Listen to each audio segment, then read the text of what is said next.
Bonjour à tous, ici PCêtre pour un nouveau tutoriel où je vais vous montrer comment installer le FTP dans la fonctionnalité de Windows Server plus une GPO de pare-feu Windows. Donc, j'ai trois ordinateurs qui sont joints au domaine de Windows 10 à Windows 7. Et ces ordinateurs-là, c'est des ordinateurs assez, qu'on pourrait dire, vierges, c'est-à-dire qu'ils n'ont pas grand-chose d'ajout ou de différence, car j'ai voulu représenter des ordinateurs qui sont représentatifs. Bon, voyez-vous, cet ordinateur-là, Windows 10, il est joint au domaine. Bon, le domaine, DT3, tout ça. Et c'est pareil pour les autres ordinateurs. Donc, nous, on veut bien sûr installer la fonction de FTP de Windows Server dans cette fonctionnalité. Donc, je vais me connecter à mon Windows Server à distance à partir de MST, connexion à bureau à distance. Je donne le nom de l'ordinateur sur un compte administrateur. Je me connecte, je mets mon mot de passe, je me connecte, je fais oui. Et j'accède à mon serveur. Bon, mon serveur, il n'y a pas grand-chose. Si je peux faire un petit aparté à partir de MMC, on peut aller ici dans Activity. La seule chose qu'il y a là-dedans, c'est que cet ordinateur-là a créé bien sûr le ADDS, plus un serveur de DNS, plus j'ai racheté mes utilisateurs par défaut qui s'appelle le groupe ici Educ plus 5 selon l'OU. OK? Et dans Educ plus 5, là, j'ai mes trois membres et selon encore les sous-OU de direction jusqu'à vente. OK? Et au total, j'ai à peu près 117 utilisateurs. Tout ça a été créé en PowerShell. OK? Mais la démo ici, je vais vous montrer comment accéder à votre serveur FTP de Windows Server. Donc, vous allez ouvrir votre gestionnaire de serveur, mettre ça à plein écran. Vous allez dans Gérer. Vous allez ajouter des rôles, des fonctionnalités. Vous allez faire suivant, suivant, suivant. Et vous allez chercher, bien sûr, ça s'appelle Server Web IIS. Vous allez le cocher, ajouter, faites suivant, suivant. Là, on tombe dans le rôle de web serveur, faites suivant. Et nous, ce qui nous intéresse pour les démos ici, c'est juste le serveur FTP. Alors, on va cocher ces deux fonctionnalités-là. Si vous voulez plus d'infos, vous pouvez aller voir sur Internet qui vont beaucoup mieux vous indiquer et vous aiguiller si besoin nécessaire. Moi, je vous montre le côté pratique et fonctionnel. Suivant. Bon, on fait install. Et bien sûr, par défaut, comme c'est une machine assez sommaire, qu'on peut dire vierge ou défaut, qu'il n'y a pas grand-chose à ajouter, on veut savoir si le port qu'on appelle 21, il est ouvert, parce que par défaut, il va prendre ce port-là. Alors, il y a une commande sur PowerShell. Si vous êtes sur du Windows 2012, votre PowerShell est compatible à cette commande-là. Un PowerShell plus bas, c'est-à-dire sur du Windows 2008, là, la commande que je vais faire ne marchera pas. Je vais vous montrer une autre alternative.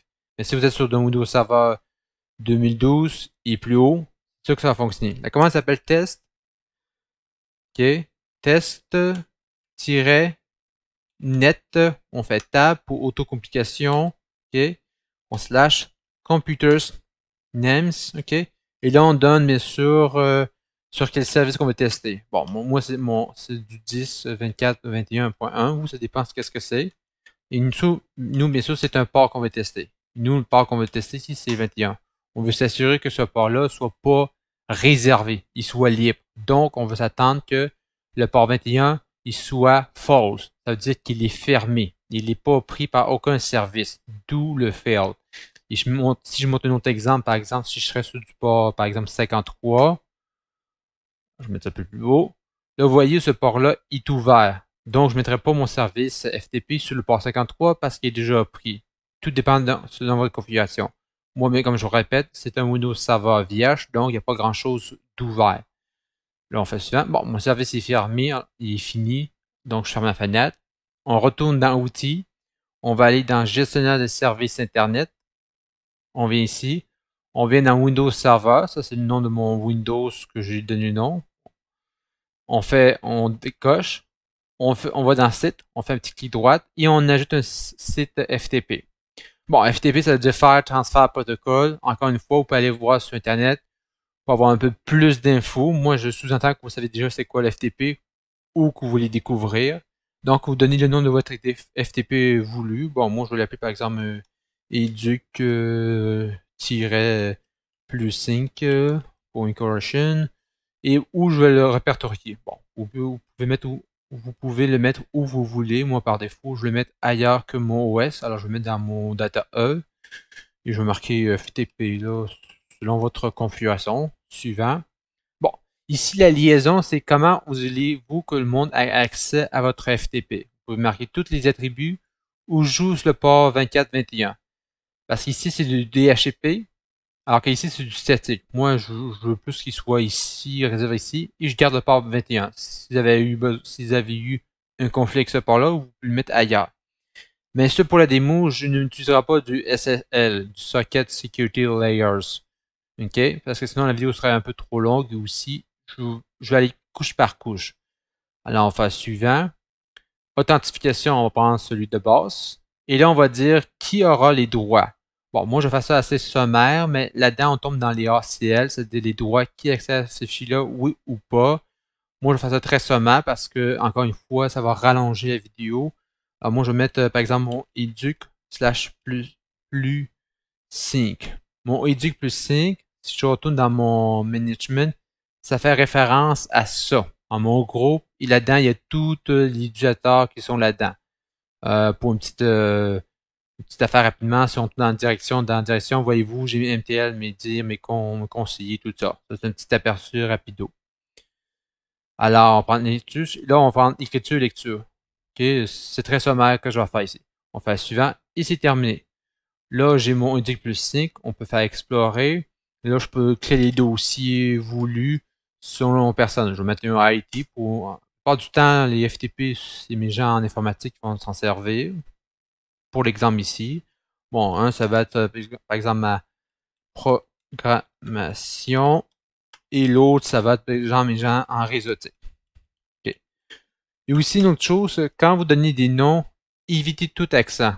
OK, là, les accents, c'est à éviter. Ça va faire des erreurs. Jamais d'accent. Pas plus compliqué que ça. Mettez pas d'accent pour les noms de vos dossiers que vous donnez. OK? Parce que le FTP, il travaille mal avec ça. Bon, j'ai écrit ça, tout ça. Là, on est chez mon serveur, bien sûr. On peut refaire la petite commande NetConnection pour voir si notre port 21 est ouvert. Alors, on peut faire un petit ça. Et par défaut, il serait ouvert. Bon, voyez-vous, c'est un succès fort. Donc, en théorie, j'ai réussi à accéder à mon service de FTP par les trois plateformes. Que ce soit un browser, un navigateur d'Internet, que ce soit par en commande Windows, le prompt command qu'on appelle, ou en explorateur de fichiers. Je vais montrer le premier exemple en Explorer. On appelle ça Explorer, c'est Internet Explorer. OK, alors c'est une petite affaire très sommaire, FTP, de petits points 10.24.21. Bon. Voyez-vous, les attente, FTP. J'ai fait une petite erreur. Bon, c'est du direct, on se réajuste, c'est pas plus grave que ça. Voyez-vous, je suis connecté. C'est bon signe, là, on peut faire ça, mtl/dir/com pour mon conseiller et son mot de passe. Là, j'accède à partout à EIT et à ma programmation mérosotique. Bon, en commande, ça va très bien. Bon, c'est sûr quand vous êtes chez votre serveur, il n'y a pas trop de conflit dans les ports. Mais là, on veut le tester chez nos clients qui sont dans le domaine. Donc, on peut quitter, juste fermer la fenêtre et on peut faire un bon réflexe. Comme on part de nulle part, on peut juste, à partir de ouvrir ça et ouvrir un PowerShell pour tester, voir si notre... Oups, désolé, PowerShell. On veut juste savoir si le port 21, il est ouvert. Ça ne sert à rien de tester le service. Si le port est fermé, ça ne marchera pas. Donc, je répète la commande qui s'appelle test/nettab. Oups, ça écrit pas encore. On va attendre. Oh, ça a écrit. Test/netconnections slash computers computers names. Et là, on dit où est notre service. Bon, moi, je sais qu'ici, le service 10.24.21.1. OK. Et bien sûr, c'est un port qu'on va tester. OK. C'est le port 21. On va le tester. On va voir si le port est ouvert. Ça ne me sert à rien d'ouvrir un explorateur de fichiers. Si le port est fermé, ça ne marchera pas. Alors, par réflexe, je vais juste ouvrir le port 20, voir si le port 21 est ouvert. Là, je vois qu'il est en attente, là. On va voir. C'est un petit peu long, on attend un petit peu. Et des fois aussi, PowerShell peut bugger. C'est-à-dire qu'il va vous faire patienter indéfiniment. Oh! Le TCP test successful est false. Le port n'est pas ouvert. Et c'est normal. Quand vous faites une première installation du FTP chez votre serveur, vous devez obligatoirement redémarrer le service, sinon le port va rester fermé. Donc, on va retourner sur notre contrôle à distance, MST, connexion à bureau à distance. On entre ici 10, 24, 21. On se connecte.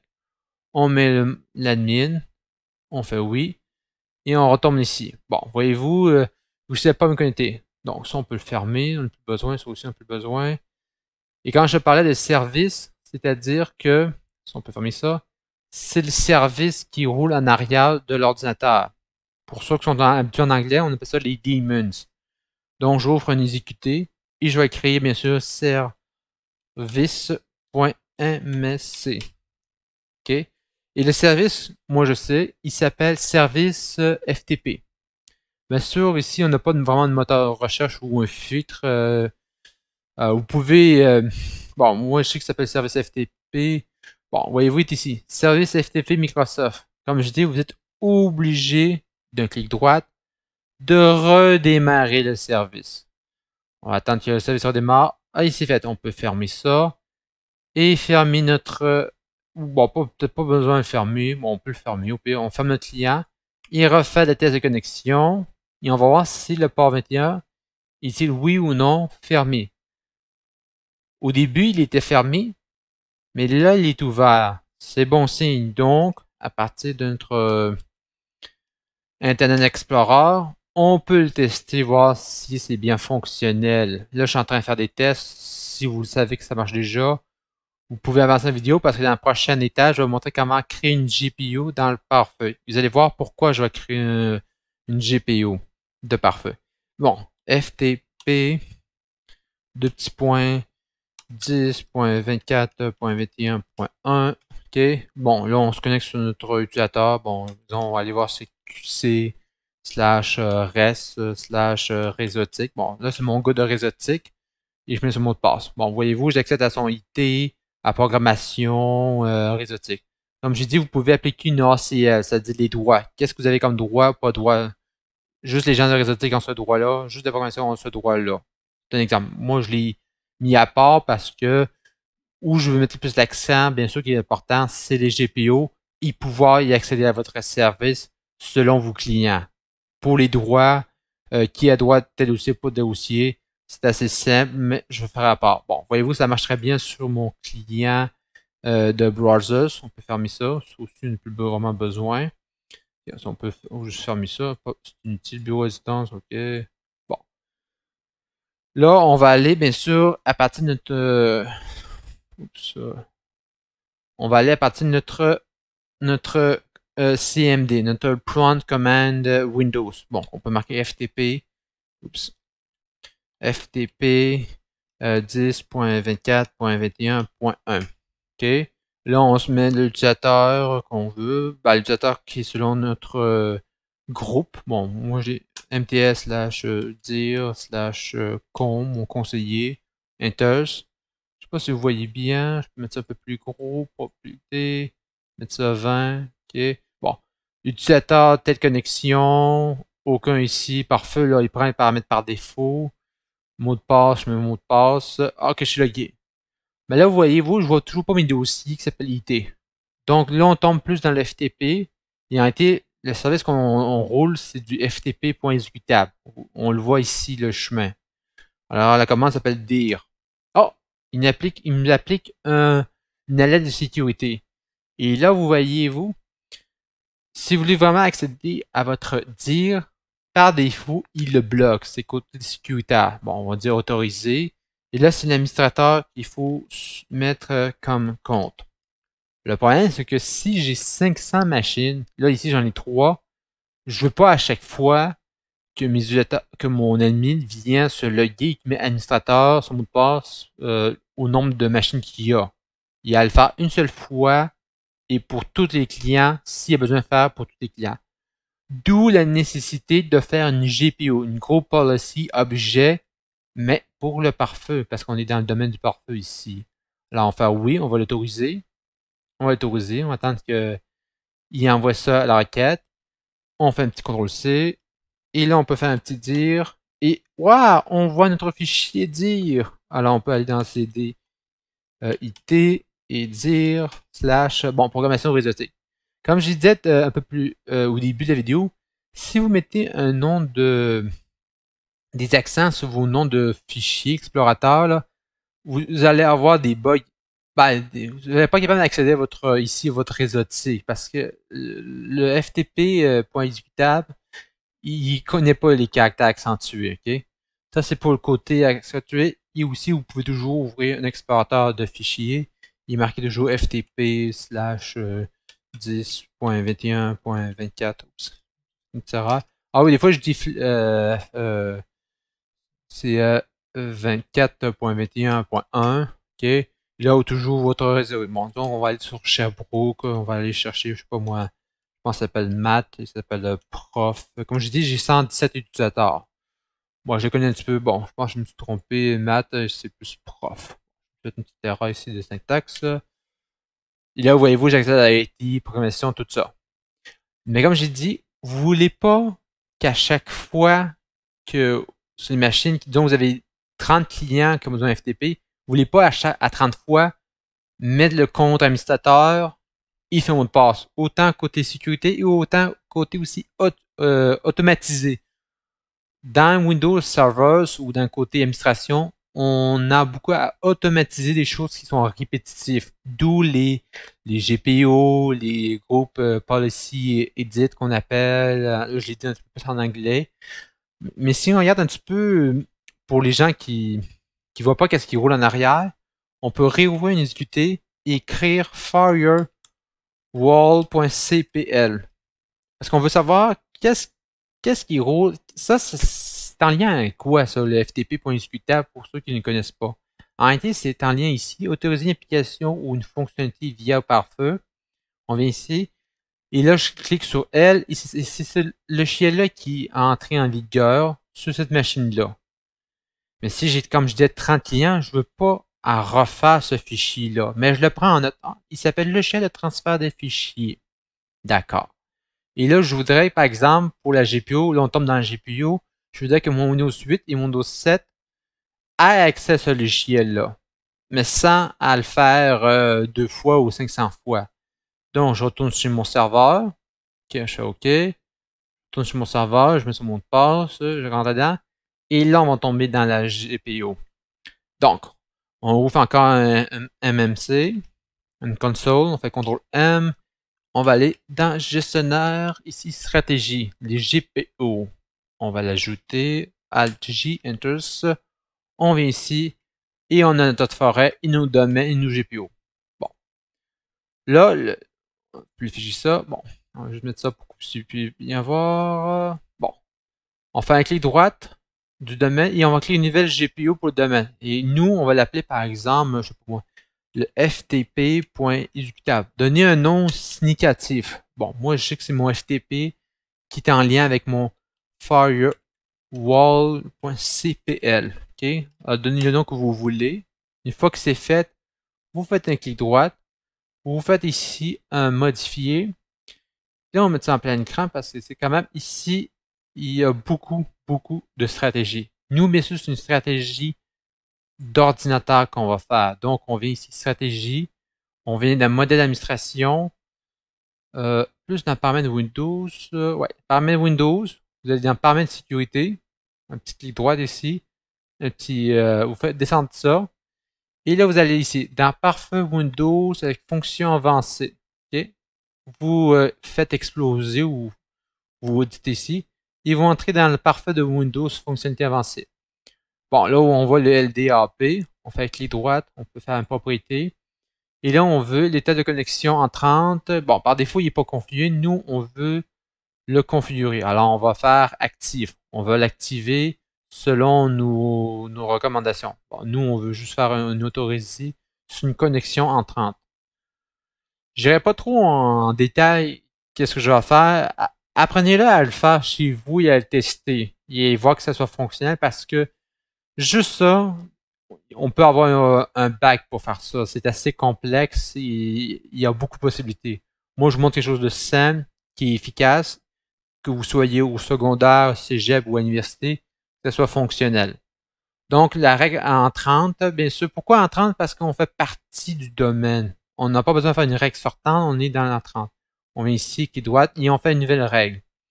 Et bien sûr, nous, ce qu'on veut, c'est mettre l'application qu'on a vu tantôt, qui s'appelait si vous ne vous rappelez pas, on vient y voir ici. Ah, je suis sur mon serveur. Bon, l'application, il s'appelait, moi je me rappelle, ça s'appelle logiciel de transfert de fichiers, ok? Alors, disons que vous ne savez pas, nous, on sait que c'est un programme qu'on veut autoriser, ok? Alors, on fait un programme, alors on fait suivant. Mais ça, vous pouvez mettre quelque chose de plus. Bon, là, on vous dit où se situe le programme. Si vous ne savez pas où se situe le programme, c'est pas compliqué. Vous réouvrez exécuter et vous marquez bien sûr le ftp.executable parce que c'est un FTP qu'on roule. Et voyez-vous, je suis dedans. On vient dans notre FTP, on fait un clic droit et voyez-vous, il donne le nom du logiciel. On peut l'épingler pour l'exemple. Clic droit, propriété. Et on va aller ici dans, voyez-vous, il est ici le chemin. Le FTP, là, sa cible ou son path, il est ici. Alors, on prend en note, on peut le fermer si besoin. Et on le met ici. FTP ça, suivant. On fait autoriser la connexion. Suivant. Bon, nous, c'est juste pour le domaine qu'on veut. Ou vous appliquez où il est applicable. On fait suivant. Et là, vous donnez encore un nom significatif. Bon. On voyait que par défaut, il s'appelait clic droite propriété logiciel de transfert. Bon, on peut copier ça pour se rappeler tout ça, une logique. Alors, je vais marquer logiciel de transfert fichier. Bien sûr, ça fait référence à mon ftp.exécutable dans le firewall.cpl. Okay. Vous donnez le nom que vous voulez. Là. Tant que vous trouvez une certaine logique, là, faites suivant. Ok, si on peut fermer ça. Là, c'est fait. Une fois que votre GPO est fini, vous pouvez fermer ça. Et là, vous allez faire un petit update de vos stratégies. Bon, ça, je sous-entends que vous connaissez déjà ces commandes-là. gp update /force. Si vous ne connaissez pas cette commande-là, vous pouvez me demander dans la description qu'est-ce qu'elle permet. Mais en gros, elle fait des mises à jour côté ordinateur et côté utilisateur. Alors moi, par défaut, je fais ça. Alors je fais OK, je vais l'appliquer. OK. Là, on est sur le serveur et je regarde qu'il n'y a pas d'erreur. Bon, ordinateur est fini. Là, il va tomber dans celui de utilisateur. Et c'est fini. Bon, ça a marché. Il ne m'a pas fait de code d'erreur. Bon, une fois que le FTP, voyez-vous, FTP est fini, on peut rabaisser ça. Bon, lui, il est déjà préétabli. On va aller voir chez nos clients, s'il est déjà appliqué. Et comme c'est des machines vierges, j'ai pas appliqué déjà des GP updates par défaut, alors il faut faire ici manuellement. Moi, j'ai voulu partir de rien. Alors, on fait GP update espace /force. On va l'appliquer. On va s'assurer qu'on n'a pas d'erreur. Et après, on va tester, voir si la GPO qu'on vient de créer, elle est en état. OK. Là, on peut ouvrir notre exécuter et on peut marquer firewall.cpl. Interest. Bon, voyez-vous, déjà, c'est bon signe. Bon, comme j'ai dit, c'est selon, il prend déjà en vigueur les pare-feux que j'ai configurés. Bon, soyez pas alertés parce que c'est du rouge. J'ai voulu quelque chose de très sommaire. Vous pouvez le mettre différent. On va y autoriser. Et on va chercher notre logiciel qui s'appelle logiciel appliqué au transfert de fichiers. Voyez-vous, il est déjà là, il est appliqué et j'ai rien fait comme configuration. Et là, je vais le tester. Alors, on ouvrir un exécuté, on marqué ftp /10.21. Oups. ftp /10.21.24.1. OK. Oups, je pense que j'ai fait une erreur. Je ne sais pas comment je l'ai fait. Ouais, c'est ça. Je suis habitué à dire 10, 24. Bon, c'est plus 24. 17.21. OK. Bon, là, on met un utilisateur. Donc, on vient de Québec, slash ressources humaines, slash, je pense, c'est employé 1. OK. On met son mot de passe. Okay. Je vais mettre ça peut-être un peu plus gros pour que vous puissiez voir un peu. Mettre ça sur 16. OK. Bon. Je me suis connecté sur tel utilisateur. Là, je vais mettre son mot de passe. Bon, le mot de passe est déjà fait.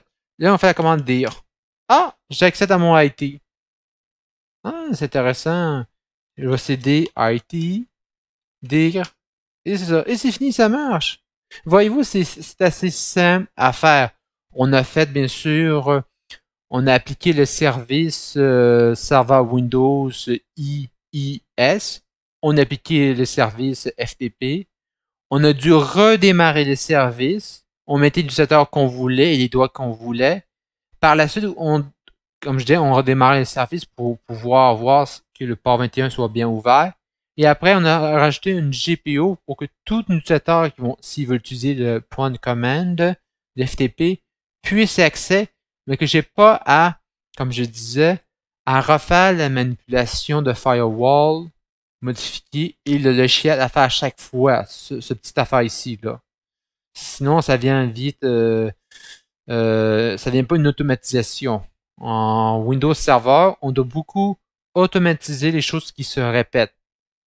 Alors, c'est ça que j'ai fait comme pour la démonstration ici. Et c'est fini. Je pourrais aussi tester sur mon Windows ici. Mais je sais pas si on pourrait voir si je suis firewalls.cpl. Bon, voyez-vous, il n'y a pas appliqué sur mon domaine. Il faut que je fasse un slash un gp update slash force. Pour y appliquer les paramètres. Ah, voyez-vous, il y a aussi tout. Voyez-vous, c'est assez responsive. Bon, excusez-moi pour mon accent, je parle pas super. J'ai pas le super accent anglais, mais on voit que le logiciel est ici. Et bien sûr, vous pouvez toujours, que ce soit par un browser, que ce soit le point command, ou que ce soit par un explorateur de fichiers, marquer FTP slash 10.21. Oups. Ah, une mauvaise habitude. 21.1. Oups. J'ai pas ouvert mon affaire. FTP slash 10.24.21.1. Et là, on met la personne. Donc, Sherbrooke slash, je pense que ça s'appelle Matt slash prof 2. Bon. J'ai pas été original pour les noms, là. Vous m'excusez, mais bon. Alors, c'est tout pour la vidéo. J'espère que vous l'avez aimé. Et dans le futur un peu plus, je vais pousser de plus en plus mes affaires. En ce moment, je fais beaucoup de vidéos qui sont axées pour les gens en administration, réseautique. Je vais vous montrer aussi un peu le côté sécurité. Mais ça devient très complexe parce qu'il faut connaître beaucoup de choses. Par exemple, le SAM, Security Management, c'est SAM, c'est Security Account Management. Il y a beaucoup d'acronymes en informatique, mais moi, je ne sais pas par cœur, alors je vais vous voir sur Wikipédia. Alors, c'est tout pour la vidéo. Si vous l'avez aimé, n'oubliez pas de liker et me faire des commentaires critiques ou positifs. On est sur YouTube, alors on prend ce qu'on prend. Alors, c'est tout pour la vidéo. Merci beaucoup encore et bonne journée. Bye. On va éteindre ça.